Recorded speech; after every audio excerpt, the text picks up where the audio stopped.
Okay, we're recording. Hi, my name is Chris Rocky. I'm the district hydraulic engineer. Today I'm going to talk about interception calculations, and I'm going to go ahead and share and we'll get started. Today, this title, we're going to talk about interception and hydraulic grade line calculations, but I'm going to separate this into two presentations so they'll be recorded separately. I'll talk about interception first, and then we'll talk about hydraulic grade line.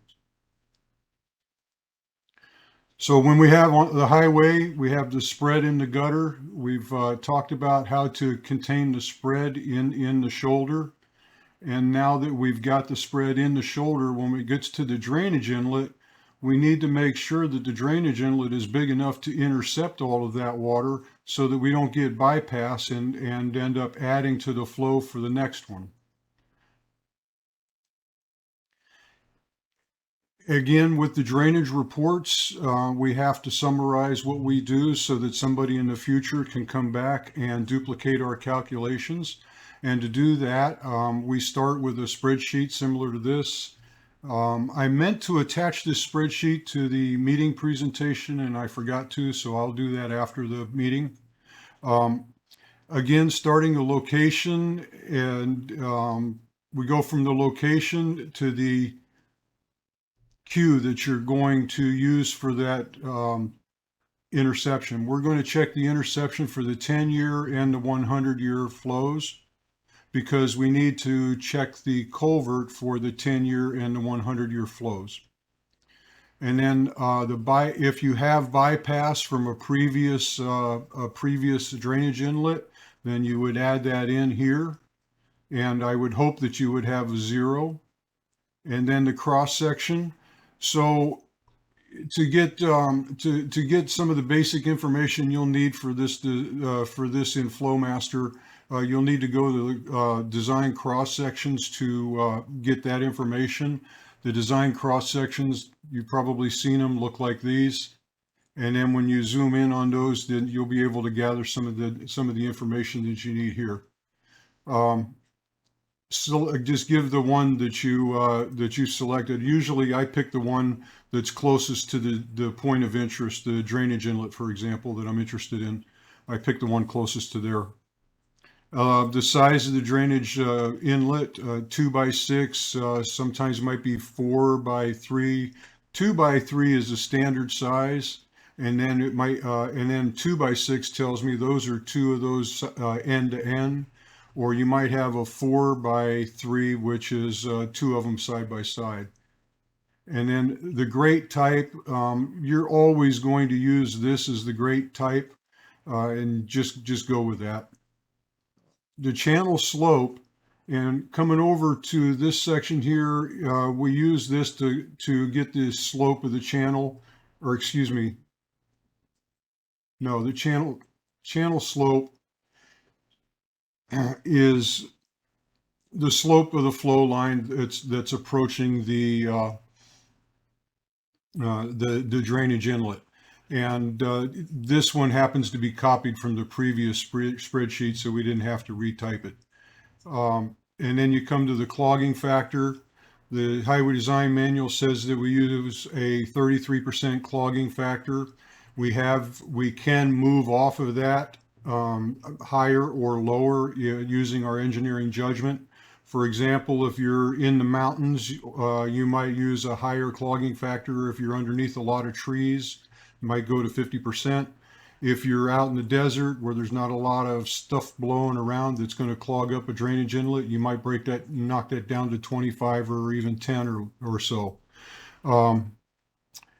If you're in the city area, a city or urban area, we are going to use a 50% clogging factor per the Highway Design Manual. And then again, you can move off of that with engineering judgment. But if you move off of it, be prepared to explain why you did. The efficiency is what we are going to calculate, and we'll get that result from FlowMaster. And then once you get the efficiency, then the spreadsheet will calculate the intercept, how much of that is intercepted, and if any gets bypassed. So I want to talk about interception for a second. And we want to design this for 100% interception, not the 98% or 100, but we want the 100%. The Highway Design Manual allows for us to design for less than 100%, say 98%, for example, as long as the bypass can be picked up by the next inlet and we don't have a cascading effect of bypass that gets out of control. So for as long as I've been around, it's been a district policy to try to design for zero bypass.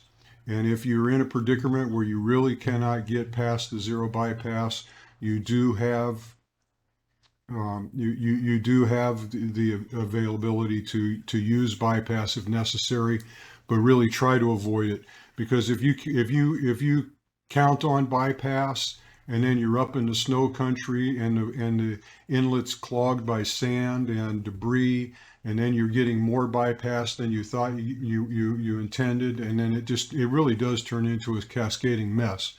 So it's best to try to capture it all at each inlet. So in this case, we were able to get 98% of it. Some of it was most of it was intercepted, a little bit was bypassed.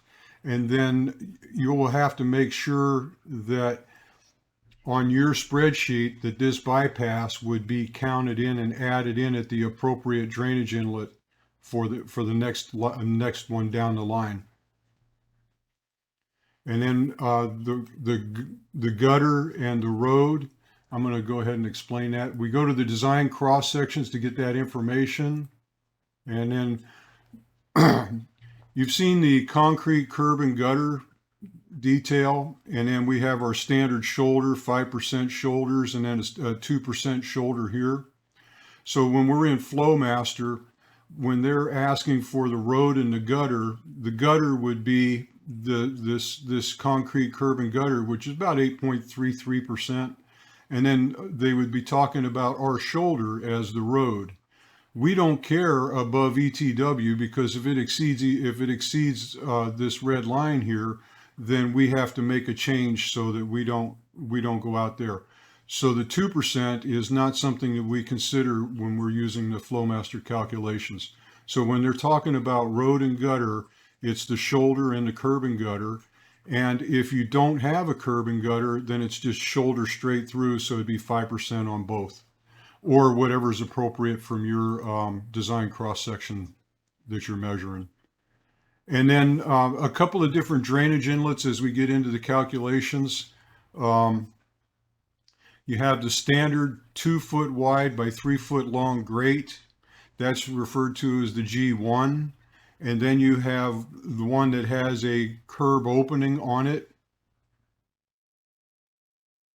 and that is referred as a GO, a grate opening inlet. And we like to try to use this drainage inlet first. The reason is, if debris does make it to the drainage inlet, it has an opportunity to go through that opening, get in the system and go away. Or if it does plug up the drainage inlet or the grate itself, it gives the water a chance to go in the opening instead of just bypassing the system. So try to use these if you can. And then there are going to be circumstances where it's not going to work out, and then you'll have to maybe go to the G1 or some other alternative. But these are the preferred ones if you can. And then this one is a GDO, which is a double grate, and instead of 2 feet wide, it's 4 feet wide. And in your case, if you're running 2 foot by 3 foot GD or GO as you're modeling, and you find it's not quite intercepting enough, you can add a second one right beside it, and now you have the GDO, so it's twice as wide, and you'll likely pick up what you need. And then another trick to use is a standard gutter or standard inlet depression. And from our standard plans, that's 1.25 inch depression from the flow line elevation. So this concrete skirt right here acts as a funnel, and it actually helps a whole lot with interception.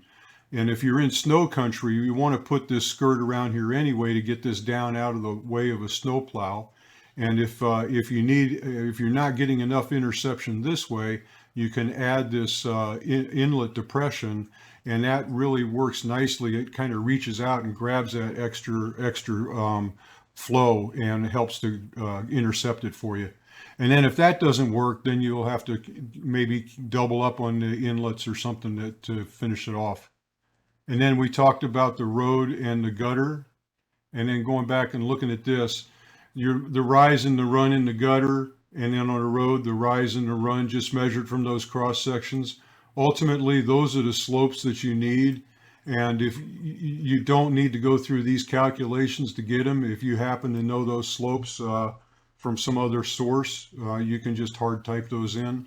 All of these columns are optional. You only need to put in there what's necessary for the design. And then we looked at the close-up. I'll go ahead and show you Flowmaster. So when you open up Flowmaster, it starts with this this dialog box. You can just close that. We won't need any of those. And the tutorials it's worth looking through there if you have some time. Now over in Flowmaster, we talked last time about the channels, the various channel selections that you can use. And then it has a couple other options that we don't typically go to. We go to Culvert Master if we're sizing pipes. And then again, we go to Culvert Master. And so the bottom one is the one we're interested in today, and that's drainage inlets. And you have a couple of different types of choices here. You have it in sag, which is at the sag of the road where both sides are sloping toward the drainage inlet. And then you have it on grade where it is on the same grade as the roadway. And if water were to the water slopes toward the grate and then away from the grate. So if it were to bypass it, to keep on going. So you have the sag or on grade inlet. Now the other choices that we have is it just the grate inlet like I was explaining originally, or G1? Is it just the 2 foot by 3 foot roughly type grate, or does it have the curb opening as well? And in this one is the curb inlet. This is the opening just by itself. And then the ditch inlet we don't typically use. Slotted drain, rarely do we use that. A combination inlet is the one where it has the grate opening and the curb opening together. So this is the one that you'll probably come to most often. And then the other one would be the grate inlet, which is just the G1. So those will probably be the ones you select most often.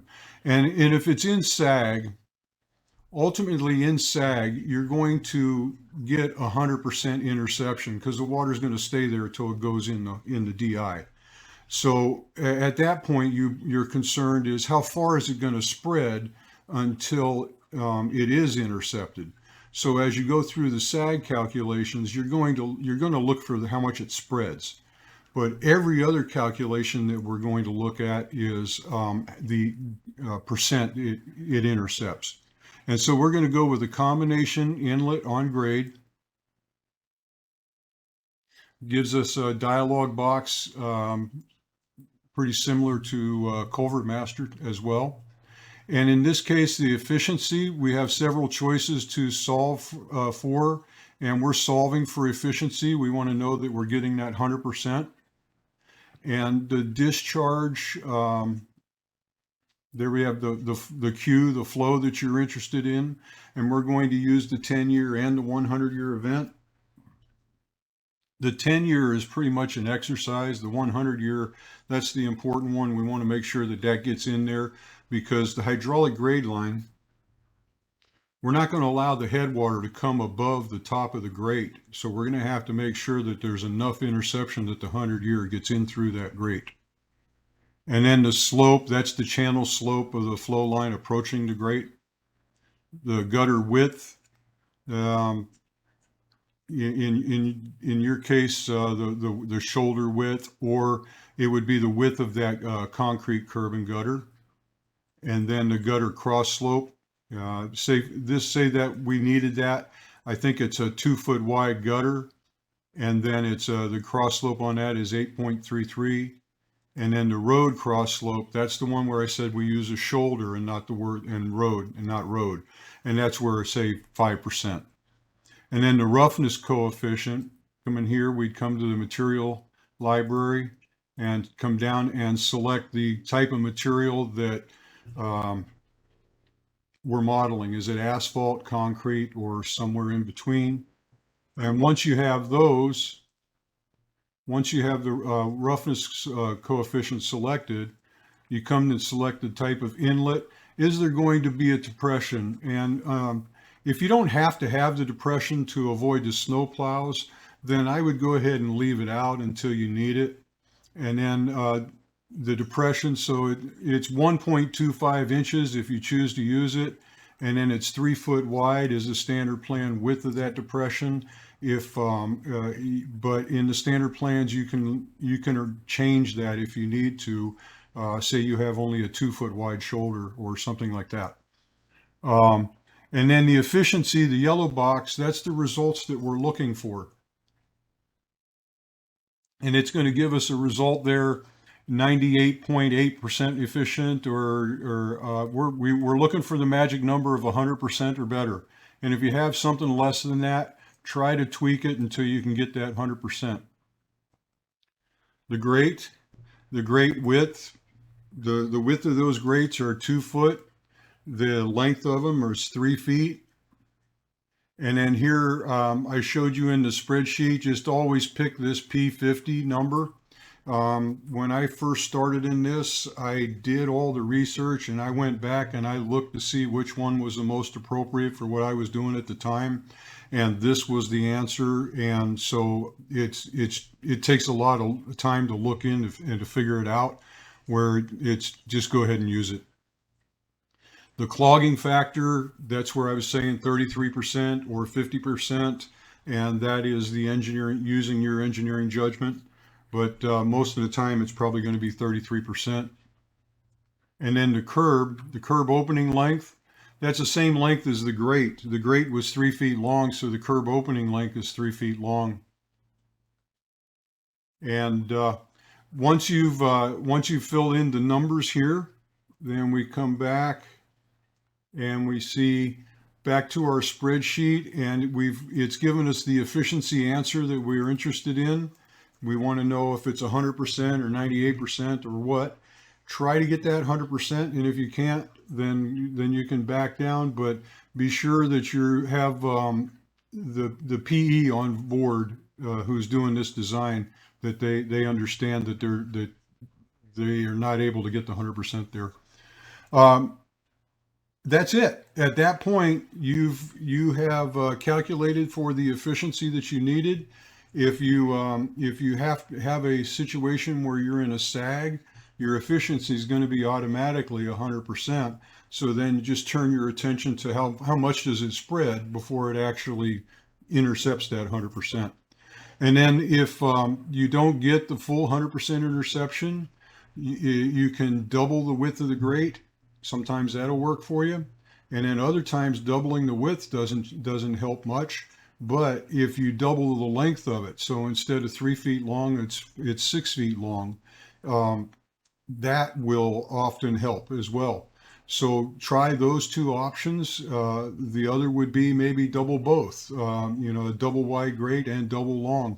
Sometimes you have a lot of water coming, and you have to get aggressive with the drainage inlets.